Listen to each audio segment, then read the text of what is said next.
Hi everyone, welcome to tonight's Facebook Live. I'm Christine Daal with Fashionista Warrior, and I'm super excited because tonight we are doing a live interview with Gina LaMorte of Trade by Gina LaMorte. She is a fashion designer, fashion stylist. I am super excited to have her on. She's going to be my guest speaker. Hi, how's everyone doing? Thanks so much for joining us. Hi, Audrey. Thanks so much for joining in. This is episode number 70. Like I said, we are going to interview Gina LaMorte. I'm super excited. I am going to just wait for her to get on.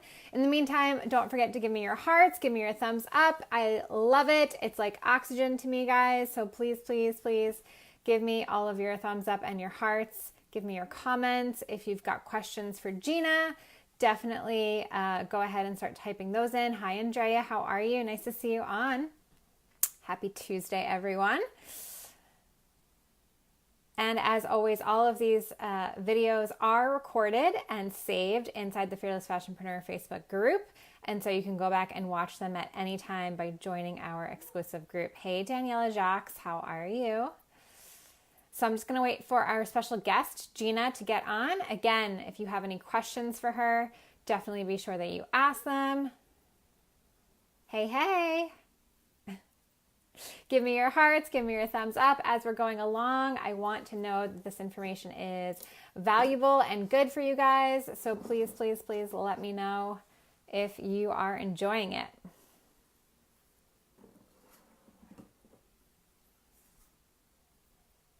Hello, hello. How's everyone doing?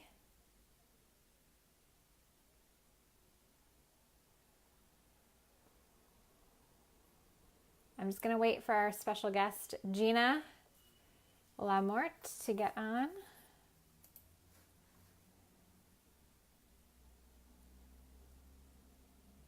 Amy, how are you? Nice to see you.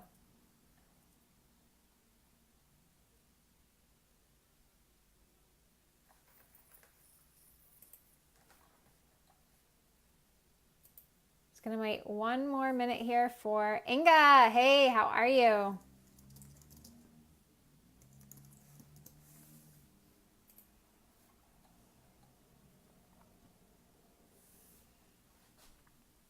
Just waiting for our special guest, Gina LaMorte, to get on.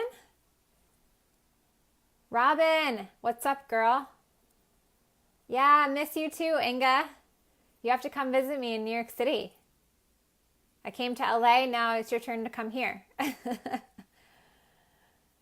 How's everyone doing? Happy Tuesday.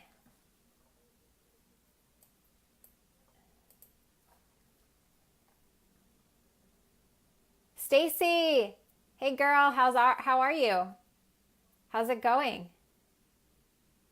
We are doing a live interview tonight with fashion designer, fashion stylist, fashion activist, Gina LaMorte. I'm just waiting a couple minutes to get her on here.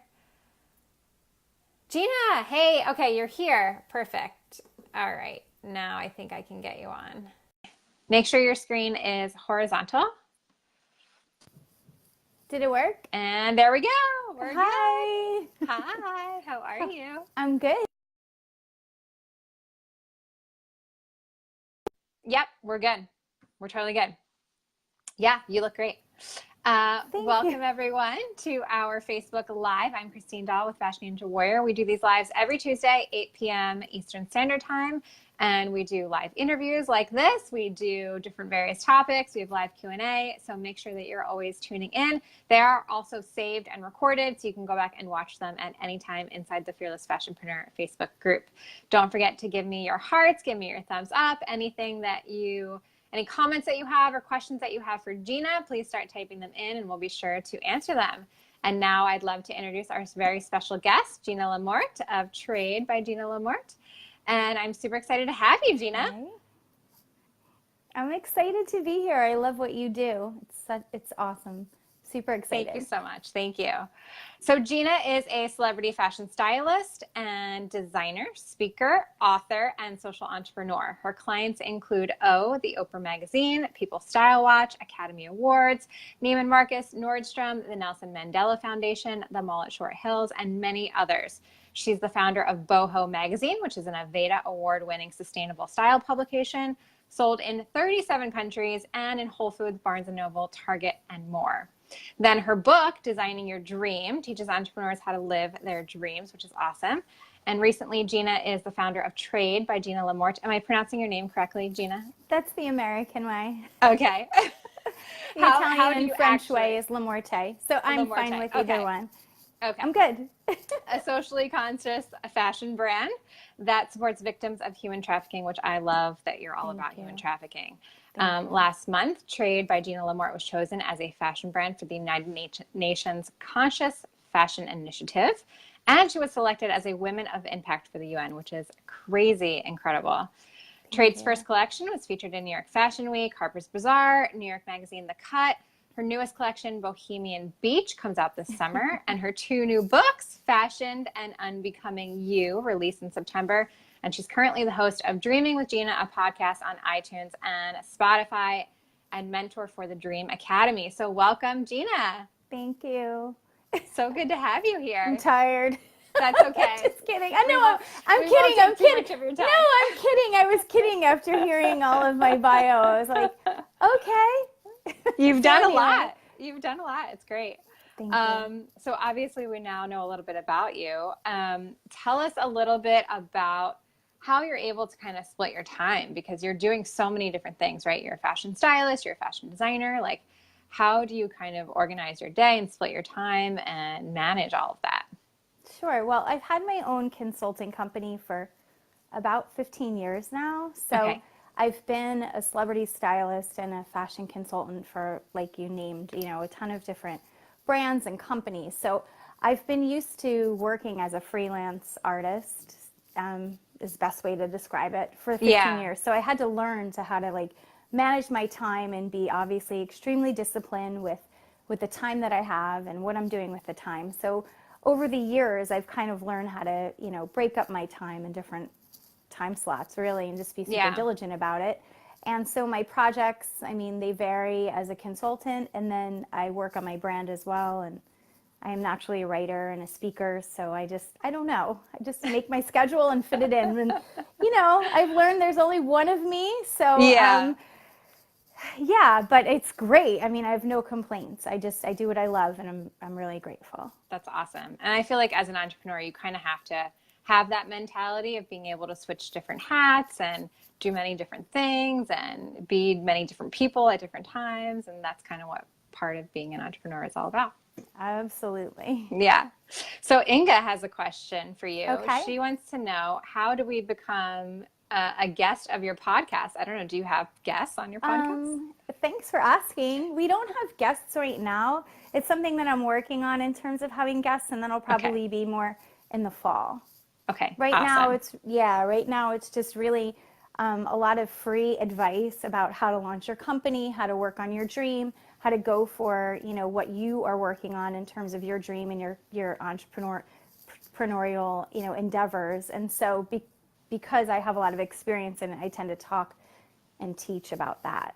Yeah, which I love. I love that you're all about, bringing your dreams out and talking about what your natural calling is and what God has called you to do. Gina's a fellow sister in Christ of mine. That's how we met. So that's really, really awesome too.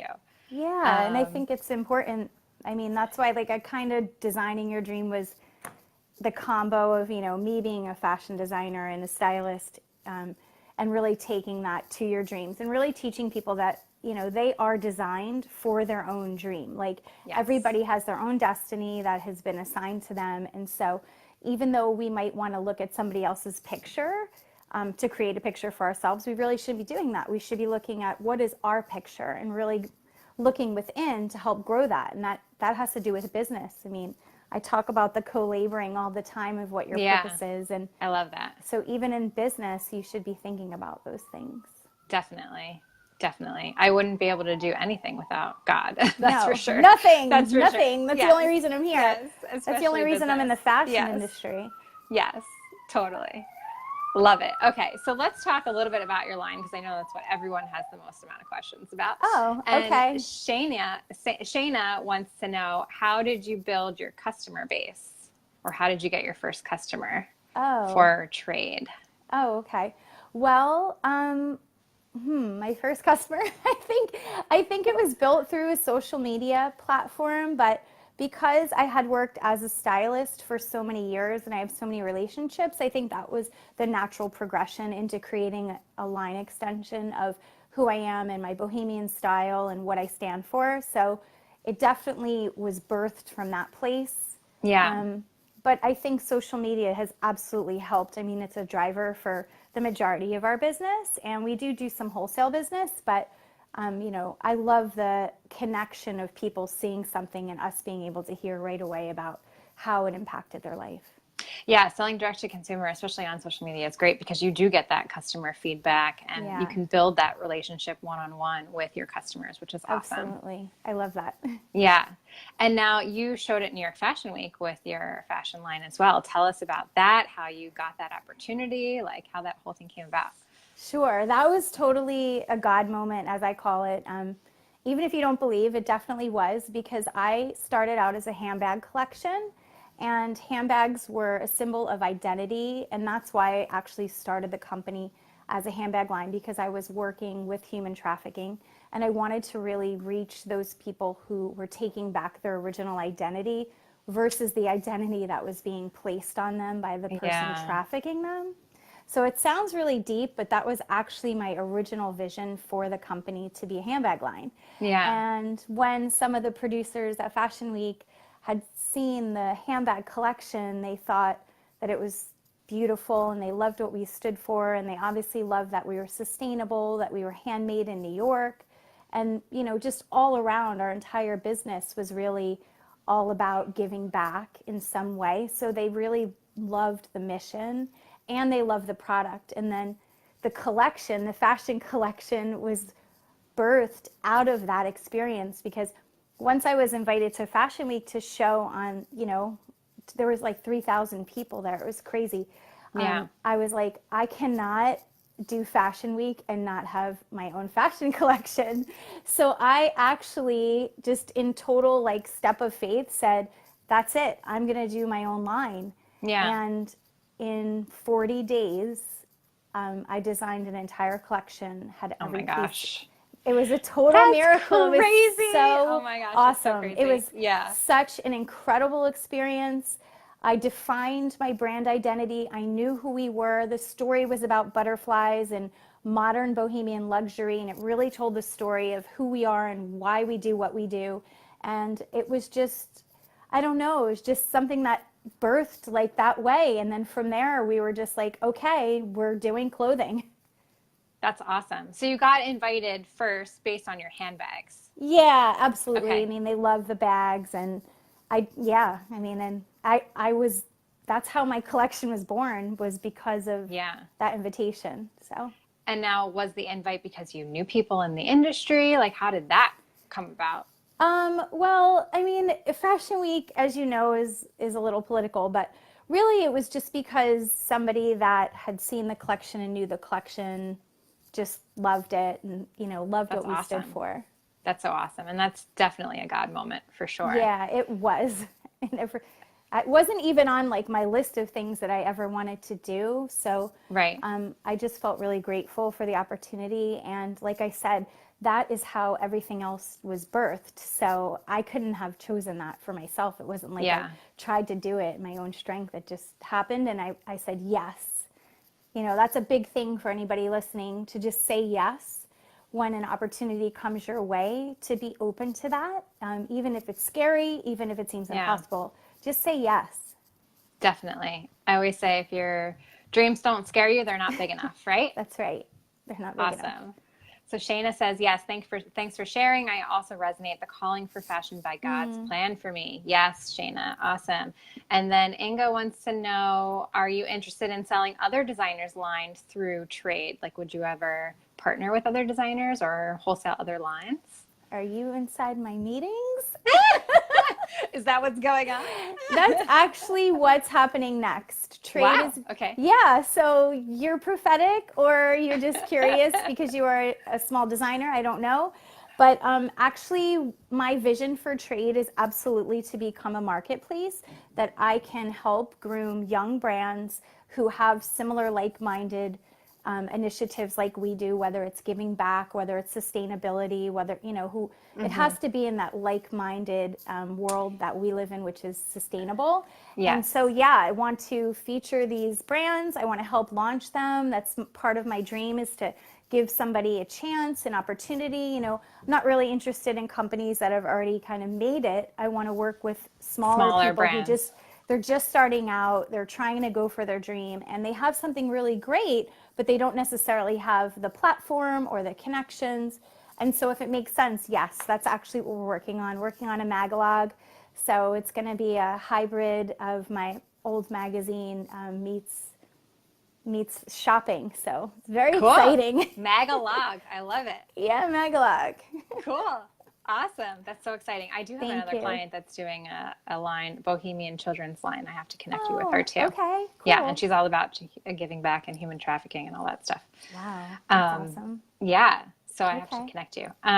Kelsey says, I'm in the fashion industry. I'd like to be a buyer, and I'm working into this position in the new job I just started. Any tips or advice when the enemy makes you feel unqualified or not good enough for the position? I know God has anointed me to do great things in the fashion industry. I just need to be more confident in the gifts God has given me. I look up to you. Oh, that's awesome. Thank you.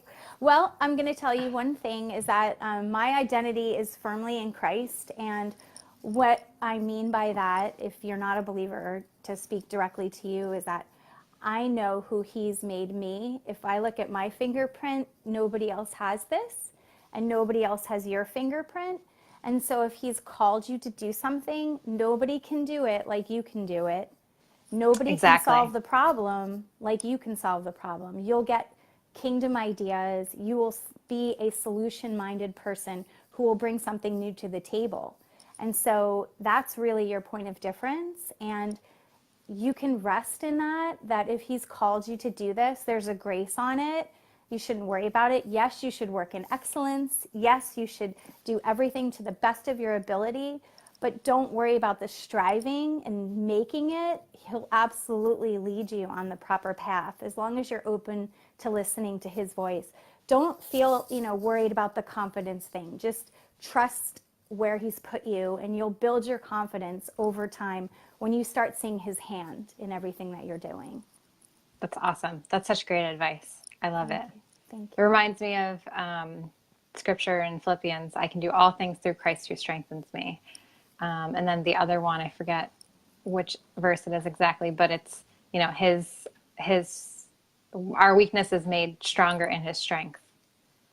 It's true. And I think that, identity is also such an important thing. Like, you have to be rooted and grounded in knowing who you are. And that happens over time. I was not rooted or grounded in my identity for a long time. I had to build a trust level with God. It's a relationship. Yes. So, right?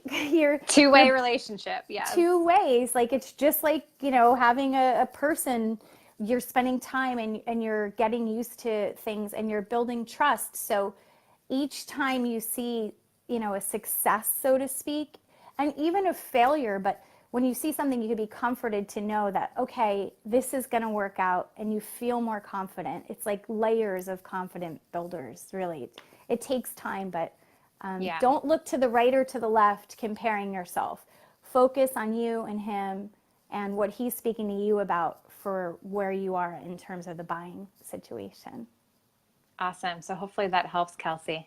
I hope Thanks so much. Yeah. Melissa has a question. How did you become a stylist? Well, I originally wanted to be a buyer, actually. I thought, because back, I don't want to say how old I am, but I always wanted to make people look pretty. That was my dream. Like, I always said that. I'm like, I want to make people look pretty. But a stylist didn't really exist. When I first started in the business, you could be a buyer, you could be a merchandiser, or you could be a fabric stylist, which was creating your own patterns. And I didn't want to do any of that. So I had to start working in buying and merchandising and fabric styling.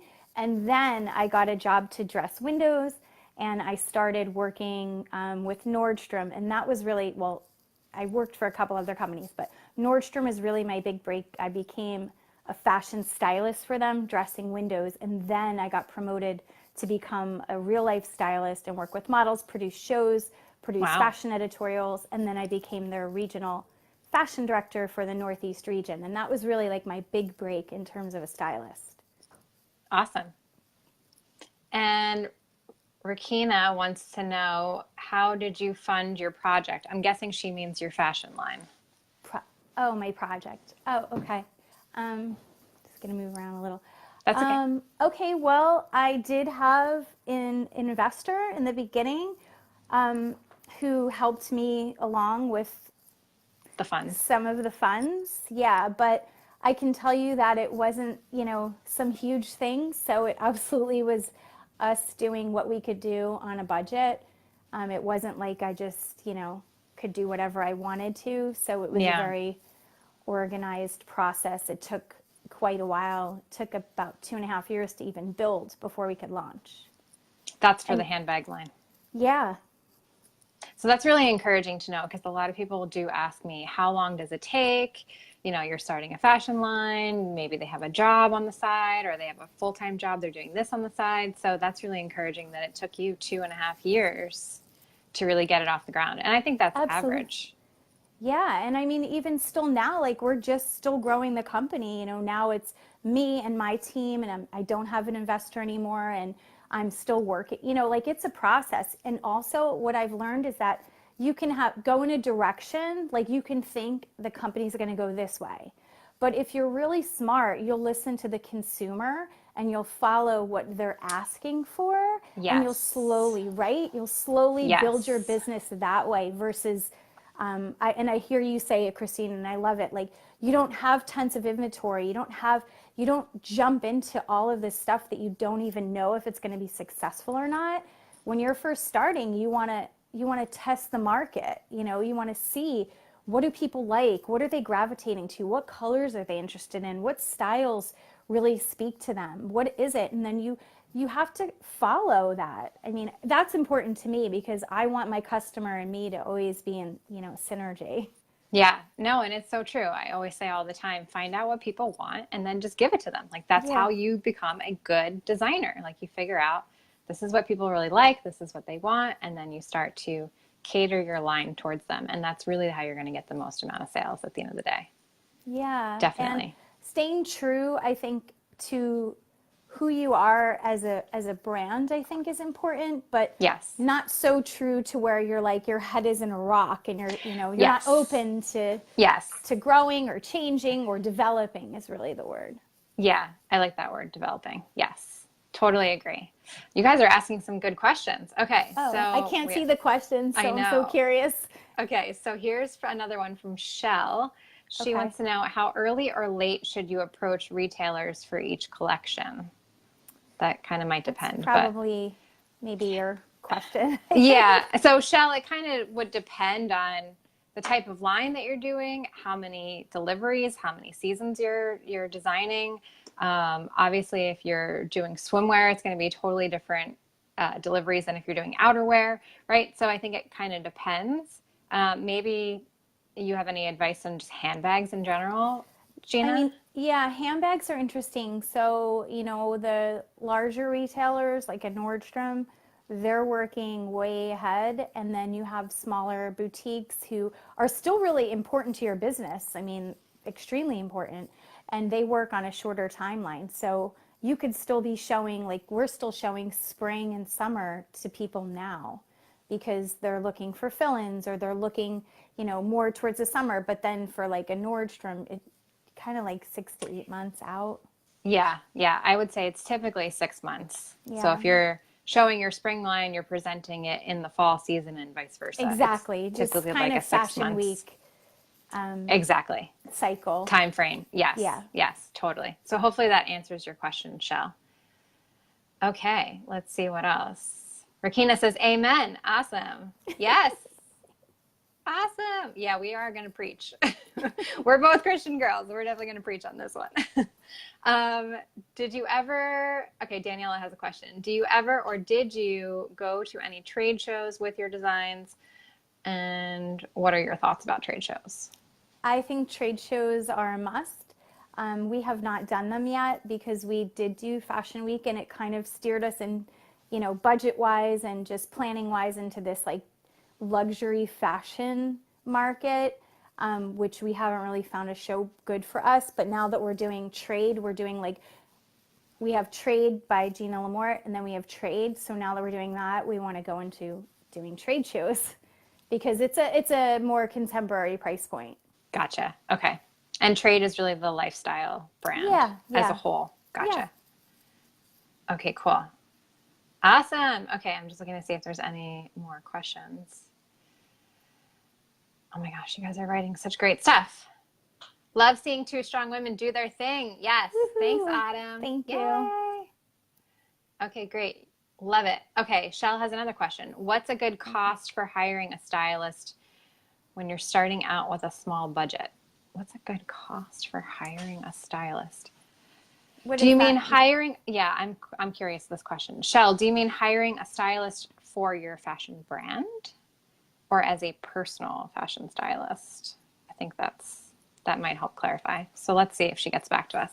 Okay. In the meantime, let's talk a little bit more about the human trafficking thing, because I want to know how that got put on your heart, why that's so important to you. Do you partner with different charities? How do you partner with charities?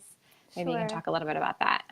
Sure. So it's actually nothing super personal, but I saw the movie, and I think media is a huge part of my story, like in every aspect of my story.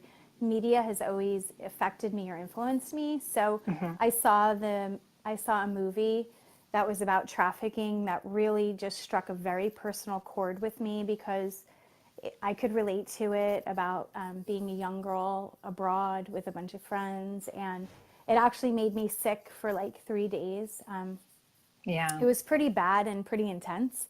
And I was like, wow, I really need to do something about this. And I was kind of, I don't want to say haunted, but it just really ate at me for a while. And then I ended up becoming in touch with somebody who introduced me to someone who had been trafficked, who's one of our spokesperson. And she was a model and she was trafficked, and it was in the USA. Wow. And I started to learn a lot about trafficking in the United States. And then I started learning about children being trafficked. And I think when I started to realize that kids at 2 years old were being sold for sex, I think that kind of just took it to another level. Yeah. And I was like, what can I do with what's in my hands? I'm not ready to be on the ground fighting that, human trafficking war, but I can create things and I can do things. And I had already built that business model with Boho magazine. When I had the magazine, it was a give back model. So I was like, I'm going to do the same thing with products.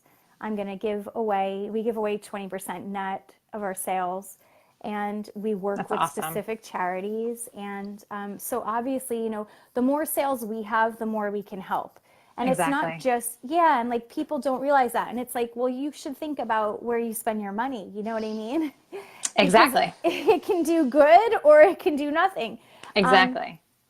And also, in addition to that, it's not just that we give away 20% net. It's the materials we buy. Like I use all recycled saris that are made from a small women's organization in India that helps women who have come out of domestic violence, who have come out of trafficking, and it literally like supports them so that they don't have to be trafficked.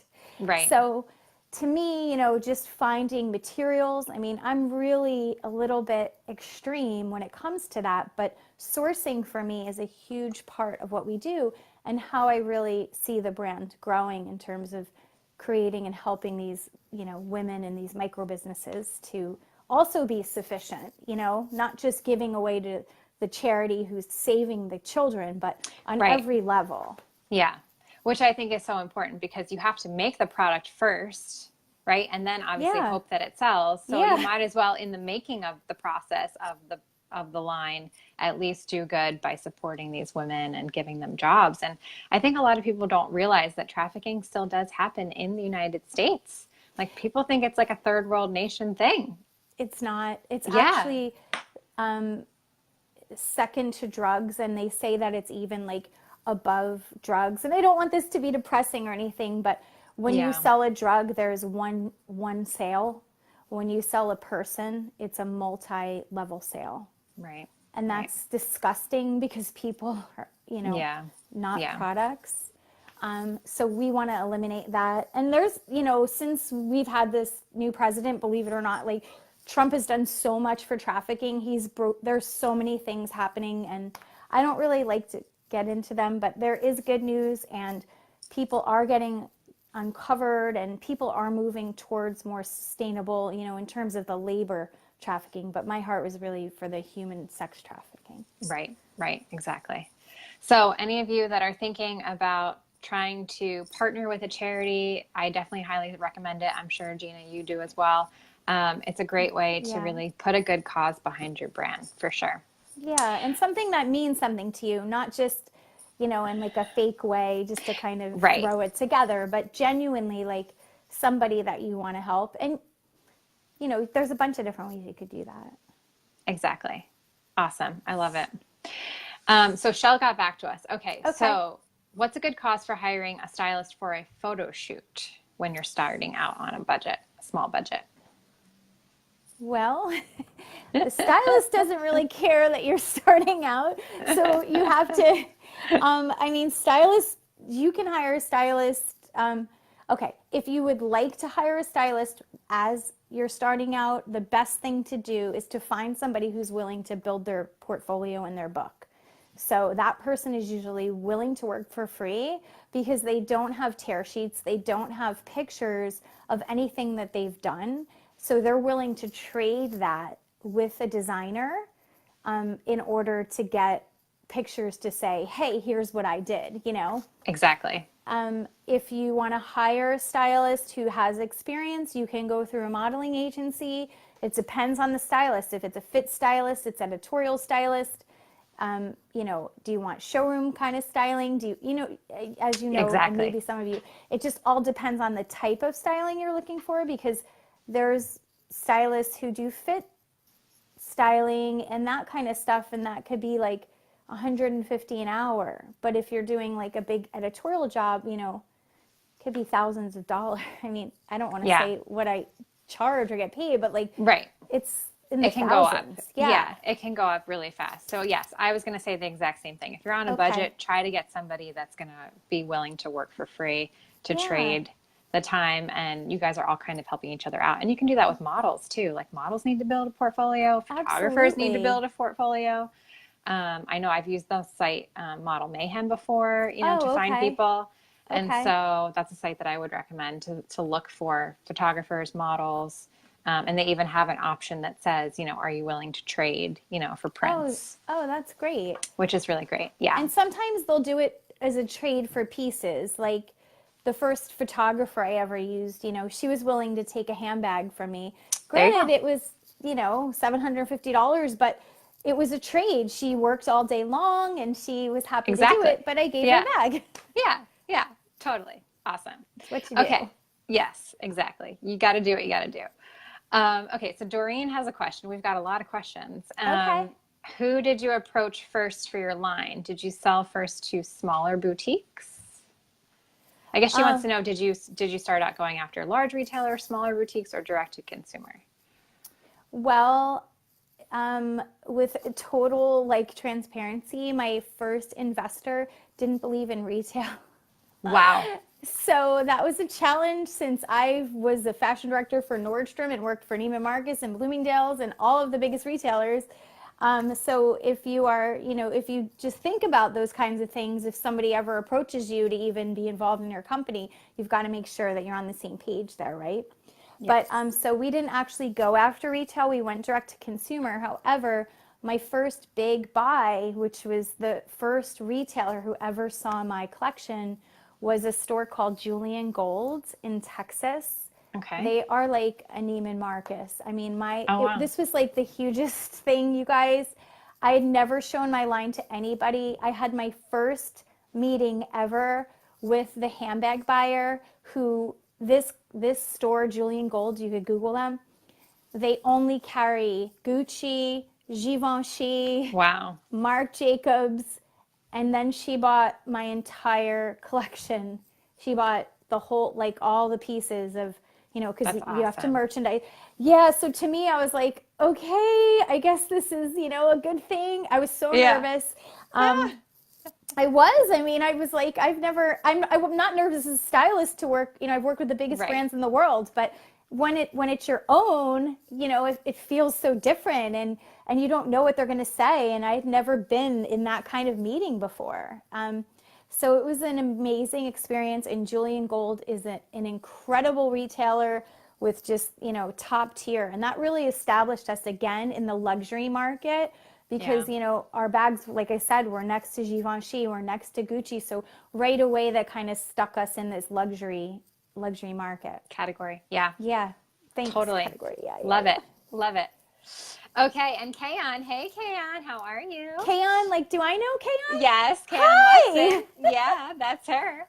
How are She you? wants to know, how do you stay inspired for new designs? And this is one of my questions too, because I know your inspiration comes a lot from butterflies and cocoons and all of that Yeah. kind of stuff. So, I think I have the opposite problem. I think that I am continuously inspired by so many things. Like our next collection is called The Galaxy, and it's all about inspiration of how God created the universe and just that whole just extra, I don't know, it's really yeah, beautiful and really celestial. And so I'm a stargazer, and I am always looking at the sky, and I'm always finding inspiration in nature. So for me, nature is a huge inspiration for my design. So I think I'm always inspired by that. And I also think I'm very inspired by words. I'm very inspired prophetically by like how I feel like the atmosphere is going. So my design comes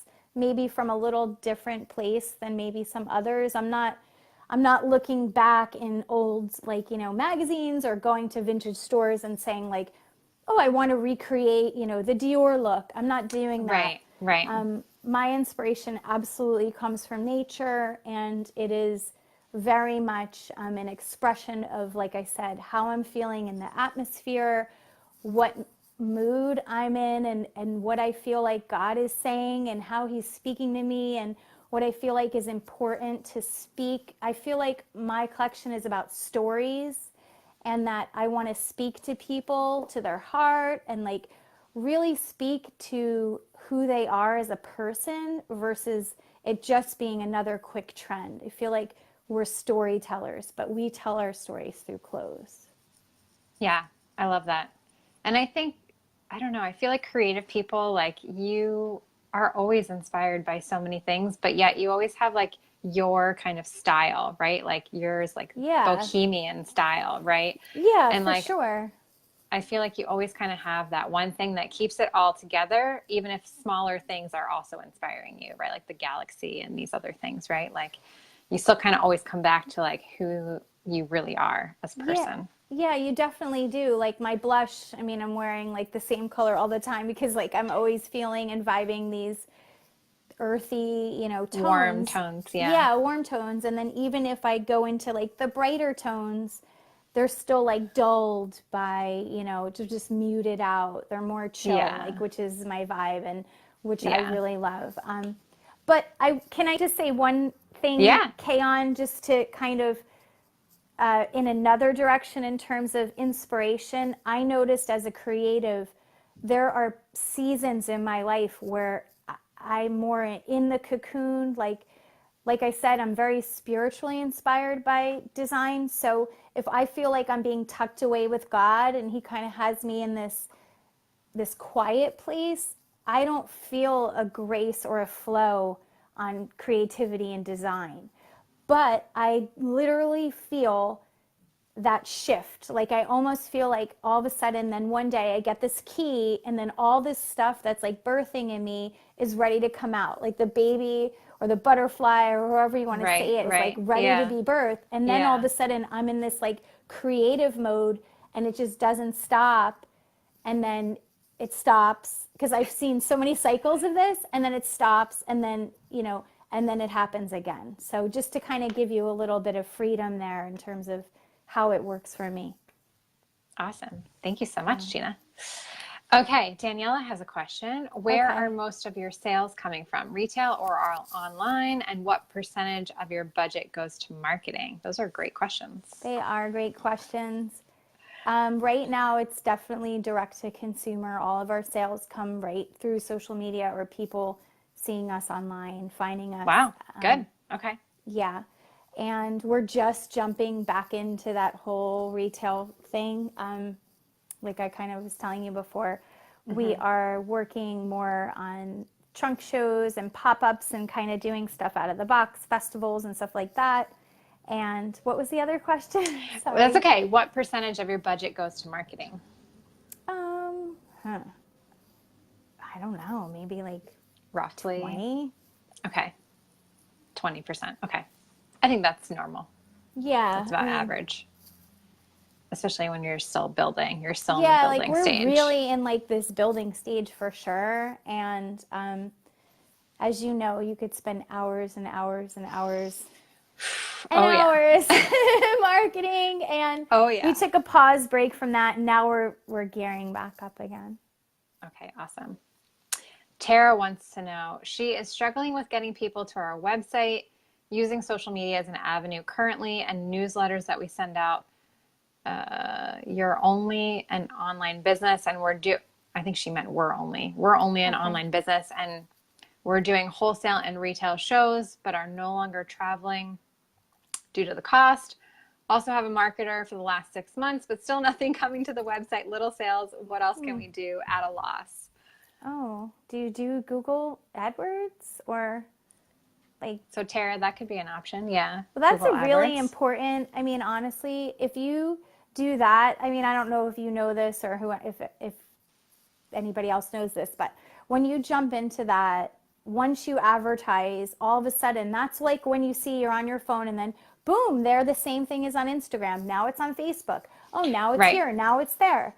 That is the reminder. The retargeting ads. Yeah. That is such an important part of marketing. Like if you have the budget, you should be doing that because Definitely. It's the reminder. And then maybe, time number 10, somebody sees what you have and they like it. And then finally they're clicking on it and buying it. Yeah. Retargeting ads are huge. We can help you with that, Tara, if you're looking to do Facebook or Instagram or Google ads. Or maybe you just need some help with SEO on your website. Yeah, that's true too. Yeah, I have a client right now. She has this beautiful brand, beautiful website. Everything looks pretty. Everything looks great. But she had no keywords built into the back end of her website. It was crazy. And she had no idea that that her website wasn't actually built properly. And so we really worked together to get that SEO all fixed and figured out on our website so she could actually be found. If people are Googling things that you offer, if I Google, butterfly handbag, Gina's line better come up, right? Yeah. Like that's what she sells. So yeah, and it's want to make important. sure. It's important. And just a little key, if you call Google AdWords, if you call them, they will actually research and tell you the best keywords. So, and it's free. They'll just say, oh, these are the keywords for your category. And they break it down for you. They do an entire analysis. It is so helpful. Yeah. So you should take advantage of that. That's a great tip, Gina. Yes. Google is awesome. So yeah, Tara, let's talk about that. But you have to call them personally and get a salesperson on the phone. On the phone. Okay. Let's see. We're running out of time, but we can take a couple more questions. Let's see here. Kayan says hi. Hi. Melissa says you're such an inspiration, Gina. Thank you.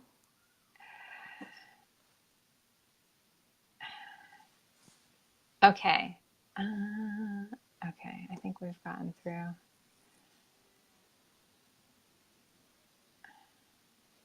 Oh, okay. Here's a good question. I think it's Iwana. Sorry if I'm pronouncing your name incorrectly. When it comes to social media, do you rely more on your ads or regular posts? I never run ads. I'm sorry. Okay. I'm probably the anti everything. No, tell it like it is. That's what we want to know. I don't run ads, but that doesn't mean I don't believe in ads. We've tested ads, and and maybe it just wasn't the right product or whatever, but because especially on my Facebook or, you know, on our Instagram, we just have like a loyal following. And I'm Which is really powerful. Yeah, thank you. And I think it is. And I'm super really like strict about being authentic. So if I'm excited about something, I'm sharing it. If I want to tell people about it, I share it. I talk about it. I'm just really honest and direct, and I'm passionate about what we're creating and why we're creating it. So I share it. And I feel like, again, because I have stories, it connects with people's hearts, and they love it because they connect with it. You know, it's not just about, hey, this is what we're believing in, but when they have a personal connection. So if you have something that you feel like could be really great for an ad, you should just test it. You don't have to spend a lot of money. You can just try it out. And I think it works for the right products. Wow, it works. And Instagram, you know, we're working on our Instagram finally. And now that we're putting more effort into that, we're seeing more results. So Instagram and Facebook is definitely still super valuable. And there's so many people there, you know, why try to do it somewhere else? Exactly. I totally agree. Awesome. Okay. Any last minute tips, advice for upcoming fashion designers before we go? Sure. I would say do your homework, and definitely, you know, don't be afraid to hire a professional or hire consultants. You can't like put a price tag on that, because if you've never done it before, you could spend a ton of money. When I started, oh, go ahead. Sorry. No, go ahead. Yeah, I'm agreeing with you. When I first started, I hired the person who made handbags, who made Kate Spade, like Kate's bag, her first company, how she launched her whole entire bag collection. The guy who did that and launched her in New York, I hired him, and he created, you know, my first bags for me. He was the best, and I was willing to pay the price to be, you know, to have the best and the number one person in New York do it. It wasn't, believe it or not, his prices weren't any crazier than this other person I hired who didn't have as much experience, but she seemed to be a great pattern maker and a sample maker. So I tried her, but her work wasn't that good. And his was. So don't be afraid to hire like the right person, and also don't be intimidated to reach out to somebody who you might think is above you. Like if you can't afford it, like I'm not trying to say, you know, I had all the money in the world. No, I did not. We did this on a very strict budget. So don't be intimidated to reach out to people who you think might be, you know, not affordable to you. No, reach out to them, see what their costs are, and do your budget. Like maybe that's worth the investment so that you don't make the mistakes, because with production, let me tell you, there's so many mistakes to make. I've probably made like 20 samples of the same bag, thousands of dollars later, had I known, you know, some of the secrets from this one person that then eventually helped me. And then, you know, we figured it out from there. So I think that's important. Yeah, I agree totally. I've seen so many designers spend $20,000, $10,000, $50,000 on a line, and then have to like scrap the whole thing because it wasn't even made properly, or they didn't know what they were doing, or they didn't figure out their target customer that they were going after, or the price point wasn't the right price point. Like just so many mistakes that you can possibly make. And to me, what's even worse than the money that is spent is the time. You've now lost all that time and your hard work and effort. Like, I'm like a big time person. Like, I don't like people wasting my time. I don't want to waste anyone else's time, you know? I know. So yeah, time is important. Be a big thing. Definitely. Yeah, absolutely. It's everything, your time. Yeah. Yeah. Awesome. Well, thank you so much, Gina, for being here. Thank you. This was awesome. This was amazing. Everyone, you need to go follow Gina. Follow her on Instagram and Facebook. Her handles are up in the description. It's at Gina LaMorte or Gina LaMorte, and at Trade by Gina LaMorte. Her website, GinaLaMorte.com, TradeByGinaLaMorte.com. You can email her if you have any other questions, GinaLaMorteInc at iCloud.com. Or you could DM me. That's fine. DM her. She's all about the DMs. And then, of course, don't forget to subscribe to her amazing podcast, both on iTunes and Spotify, called Dreaming with Gina. So happy to have you here, Gina. Thank you so much.